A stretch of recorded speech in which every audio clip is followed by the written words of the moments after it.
வணக்கம் மாணவ கண்மணிகளே. கட்டுரை. இன்றைய கட்டுரையில் நாம் நண்பனுக்கு கடிதம் எழுதுதல் பற்றி பார்க்கலாம். ஸ்டூடெண்ட்ஸ், கட்டுரை நோட்டை எடுத்துக்கோங்க. அதில் முதல் பக்கத்தில் இன்டெக்ஸ் இருக்கும், அதை நீங்கள் திருப்பிக்கோங்க. அடுத்து பார்த்தீங்கன்னா ஒரு பேஜ் இருக்கும், அந்த பேஜை நீங்கள் விட்டுருங்க. அதுக்கு அடுத்த நெக்ஸ்ட் பேஜில் தான் நம்ம கடிதம் எழுத தொடரணும். சரிங்களா? கட்டுரையின் 2 பக்கமும் நம்ம கட்டுரை எண் போடணும். அதாவது பார்த்திங்கன்னா சுருக்கமாக எண் 1 அப்படின்னு சொல்லி போடணும். அதுக்கு கீழே நம்ம இன்றைக்கி கடிதம் எழுதக்கூடிய தேதியை போடணும். 13/11/2020. அதனால் நம்ம இந்த தேதியை போட்டுக்கலாம். அடுத்து பார்த்திங்கன்னா 2 பக்கமும் நண்பனுக்கு கடிதம் அப்படிங்கிற தலைப்பை எழுதணும். இப்போ நண்பனுக்கு கடிதம் நம்ம எதற்காக எழுதுகிறோம், அதாவது எதை குறித்து எழுதுகிறோம் அப்படிங்கிறத கீழே நம்ம இடது பக்கத்தில் மட்டும்தான் இதை நம்ம எழுதணும். சரிங்களா? என்னென்னு எழுத போகிறோம்? சுற்றுலா சென்று வந்ததை குறித்து உன் நண்பனுக்கு கடிதம் ஒன்று எழுதுக. இதை நம்ம எங்கே எழுதுகிறோம்? கட்டுரையின் இடது பக்கத்தில் தான் எழுதுகிறோம். சரிங்களா?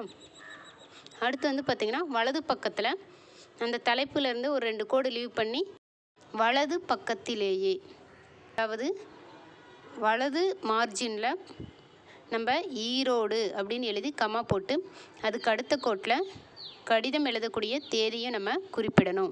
அடுத்து 2 கோடு லீவ் பண்ணி அன்புள்ள தோழனுக்கு அப்படின்னு சொல்லி எழுதிக்கணும். இதுவே கேர்ள்ஸாக இருந்தால் தோழி அப்படின்னு அந்த இடத்துல நம்ம குறிப்பிடலாம். இங்கே நம்ம பாய்ஸ் எழுதுகிற மாதிரி போட்டிருக்கிறதுனால தோழனுக்கு அப்படின்னு சொல்லி போட்டிருக்கோம். அன்புள்ள தோழனுக்கு அப்படின்னு எழுதி ஒரு கமா போட்டுருங்க. சரிங்களா? இதை எங்கே எழுதணும்னா மார்ஜின் பக்கத்தில் தான் எழுதணும். அதுக்கடுத்து ஒரு கோடு லீவ் பண்ணிவிட்டு அதுக்கு கீழே ஒரு 5 ஸ்பேஸ் தள்ளி, மார்ஜின்லேருந்து ஒரு 5 ஸ்பேஸ் தள்ளி நம்ம உள்ள பொருளை எழுத ஆரம்பிக்கலாம்.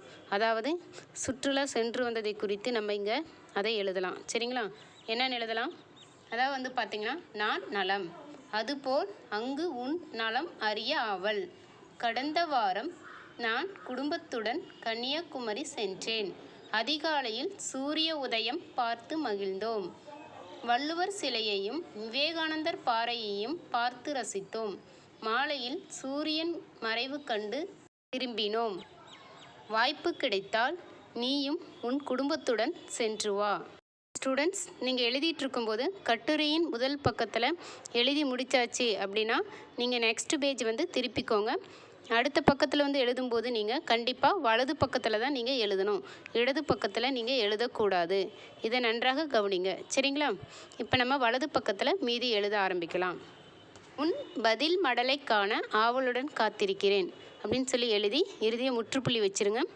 அடுத்து ஒரு கோடு லீவ் பண்ணி அதே பக்கத்தில் தான் எழுதணும். ஸ்டூடெண்ட்ஸ், நம்ம வலது பக்கத்தில் தான் எழுதணும். வலது பக்கத்துலேயே வலது மார்ஜினில் நம்ம இப்படிக்கு அப்படின்னு எழுதி கம்மா போட்டுடணும்.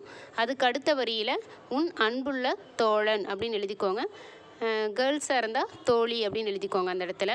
சரிங்களா? அதுக்கு அடுத்த கோட்டில் உங்களுடைய பெயர் எழுதிக்கோங்க. நீங்கள் தானே கடிதம் எழுதுறீங்க, அப்போ இப்படிக்குங்கிற இடத்துல உங்களுடைய பெயர் தான் வரணும். சரிங்களா? அடுத்து ஒரு கோடு லீவ் பண்ணி அதே பக்கத்தில் இடது மார்ஜினில், சரிங்களா, இடது மார்ஜினில் ஒரே மேல் முகவரி அப்படின்னு சொல்லி எழுதிக்கோங்க. அதுக்கு அடுத்த வரியில் உங்களுடைய நண்பனுடைய பெயரை எழுதுங்க. உங்களுடைய நண்பனுடைய பெயர் என்ன? ரவி. இதுதான் உங்களுடைய நண்பனுடைய பெயர் என்றால் அந்த இடத்துல நீங்கள் எழுதிக்கலாம். அதுக்கு அடுத்த வரியில் நண்பன் இருக்கக்கூடிய தெரு பெயர், அதுக்கு அடுத்த வரியில் நண்பன் இருக்கக்கூடிய ஊர் பெயர். இப்போ சென்னை அப்படின்னா நம்ம சென்னைன்னு எழுதிக்கலாம். சரியா ஸ்டூடெண்ட்ஸ்? இது போல தான் ஒரே மேல் முகவரி, உங்களுடைய நண்பனுடைய முகவரி தான் இந்த இடத்துல எழுதணும். ஸ்டூடெண்ட்ஸ், நீங்கள் இப்படி கடிதம் எழுதும்போது எங்கெல்லாம் கமா போடணுமோ அங்கே கமா போட்டும், முற்றுப்புள்ளி வைக்க வேண்டிய இடத்துல முற்றுப்புள்ளி வைத்தும் நீங்கள் கடிதத்தை அழகாக எழுத வேண்டும். இப்படி நீங்கள் கடிதம் எழுதி முடித்தவுடன் முதல் பக்கம் இன்டெக்ஸ் இருக்குது இல்லைங்களா, அந்த பக்கத்தில் நண்பனுக்கு கடிதம் அப்படிங்கிறத எழுதி நம்ம முன்னாடி வரிசை எண்ணும் தேதியும் குறிப்பிடணும். சரிங்களா? நண்பனுக்கு எவ்வாறு கடிதம் எழுத வேண்டும் என்பதை கற்றுக்கொண்டீர்கள். மீண்டும் அடுத்த வகுப்பில் சந்திக்கலாம். நன்றி.